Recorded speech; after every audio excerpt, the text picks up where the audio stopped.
So it's like a group fitness class, you know, aerobics, get the yeah, all ages.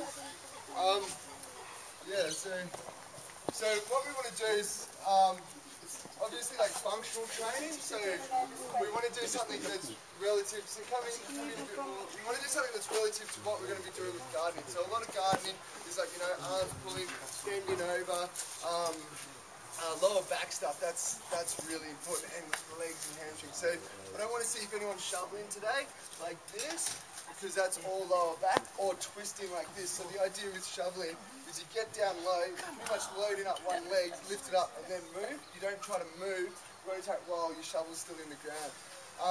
But yeah, so you really want to be focusing on your legs. So that's what we're going to do, a lot of like balance and stability stuff, because you're loading up one leg, not loading up the other leg. So we want to be doing a bit of that. So just spread out a bit so I don't kick anyone. And we're just going to start by just doing like single leg dip warm-ups like this. And what this, if anyone's watched Vasily's show, he does this at the end, but we do it at the start. and then side to side.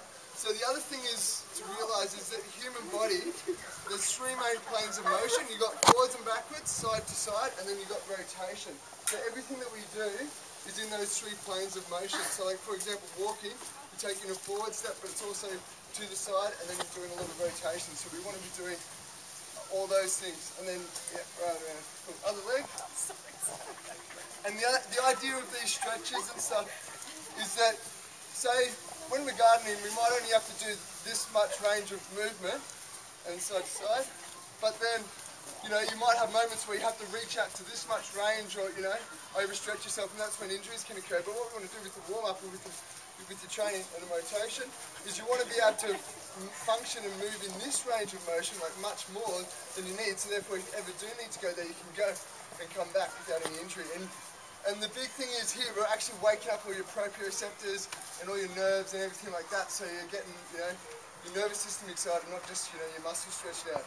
So now what we're going to do is, I need a little bit more space for this, is you're actually going to come down forward. You don't have to come down that far, you just want to load and then unload, and we're just going to be doing a few of these, just with the right leg.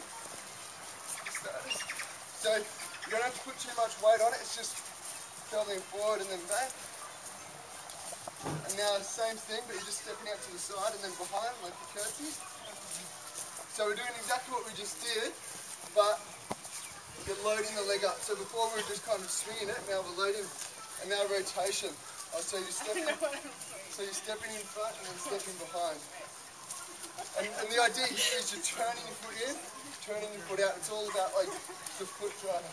And then other side. If you guys want to come over here, there's some more space over here. And the other thing is to remember, guys, especially you, Amanda, you've got to keep your belly button in.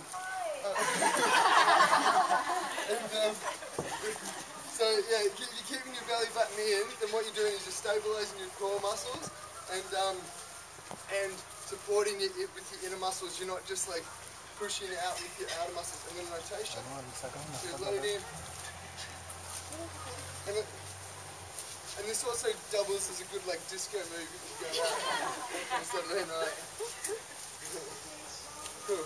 Alright, now what we're going to do is a bit of upper body. So just firstly, if you can imagine, it's like an infinity sign, like a figure of 8. So we're just going to be doing that with our right hand. And then now, just turning your body, still rotating your hand in the exact same way. Turn your body to your right. Come up above your head. Go get a little bit smaller up there, and then coming across your body. And then back in front of you. So the idea here is you're stretching out and really like massaging your whole joint. Other side, getting everything moving. Because often what happens is we get stuck in the same little rut in our joints, and all our good like fluids and stuff up flowing as well. So we want to really get all that going. And to your right. And this is actually a really passive way of stretching your lower back as well, because you're turning your body and you've got movement through your upper body. So, and then over your head, and then to your left. So really open it up. Okay, now let's go back to the same lunge matrix that Oh, sorry, that's what it's called, like the lunge matrix, what we're doing. So we're going to do the same stepping pattern. Firstly, just forwards, back. But now we're going to be like throwing your arms back, okay? So it's the opposite. So when we walk, our left foot forward and our left shoulder will go back. So if you can imagine that, we want to do that while we're doing this. So the same arm and the same leg go in like the opposite directions. So we're just going to start off just by doing that. And then you can do backwards ones as well with the alternating arms. So that's it. And then you can even change the height. You can, get all crazy and go up over your shoulder. You can feel up for it. Go over your head. Go down low. You can even do like kind of both arms. Just really, the idea here is just go with where you meet, like, and then other side, like meet with where your body's at. So you got to listen to your body. It's not like one size fits all. It's just, yeah.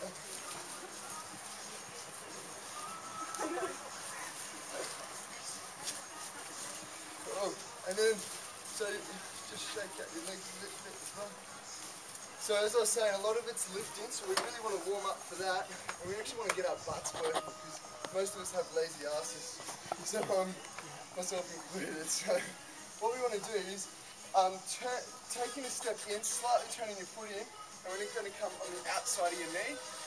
There's a whole lot of biomechanics behind the reasoning for this, but at the end of the day, it's just the idea of loading up one leg, really, by turning that foot in and coming down, that actually fires up your glute and your legs a lot more, and so it's like we're just picking something up and coming back. So it's like we're shoveling where we should be. With our legs, loading up the legs and then throwing it out. Or bailing out a boat, that's another way of thinking it.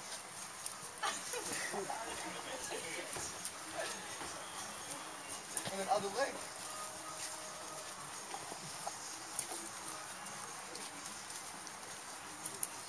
So you get turning up, get in.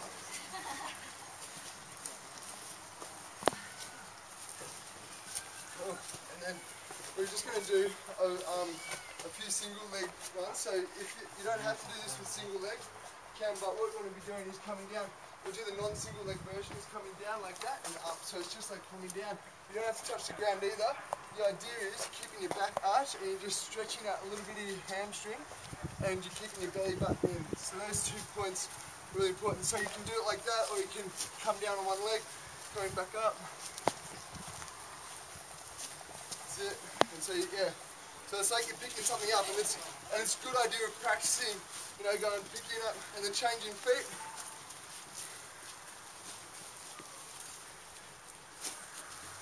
So you're just bending down, picking up. I'm not going to try any of that before. And then this is the last one, I promise. What we're going to do is that exact same thing. It's kind of like a combination of what we've all done. It's coming down, picking something up, and then coming back, and we're just going to open up and then down and alternating. And then it's kind of like you're going to chunk something in a breakdance. You're doing that kind of thing. But and then it's like we're standing in the middle of a clock, and you've got 12 in front of you, and then we're just going to go out and out and out and out and out until we get to, like, say, 3 and 9, okay? And then actually we can even keep going if you've got the space. So you're going to, the first one's at 12, and then the next one's, a bit further out. And then we're just going to do, like, probably about, 1 hour intervals. And then you're coming out here, like that, and then you're coming behind, like that. And then, last one, you're coming right down there, open up. So the idea is, in the middle, you're doing that because you really want to stretch your chest out and just standing up straight. Okay, so everyone's got enough space. Let's do that. So you're coming down, and then back up, down, back up. About 5 centimeters out, a bit further. That's it. A bit further again. A bit further again. And this is really good peripheral vision stuff as well. And now right angle, so you're stepping right out to the right. We need to synchronize with each other. Yeah. And then right behind, check the space. And then right behind again. Right behind again. Cool. Alright, so hopefully everyone's warmed up. Grab a drink, grab some fruit. And then when you're ready, everyone go get something to eat now though. have a bit of a breather. But whenever you're ready, I'm just going to stand in the driveway, and then if you want to do something, if you have certain preferences, let me know, and we can just start spreading out. Okay?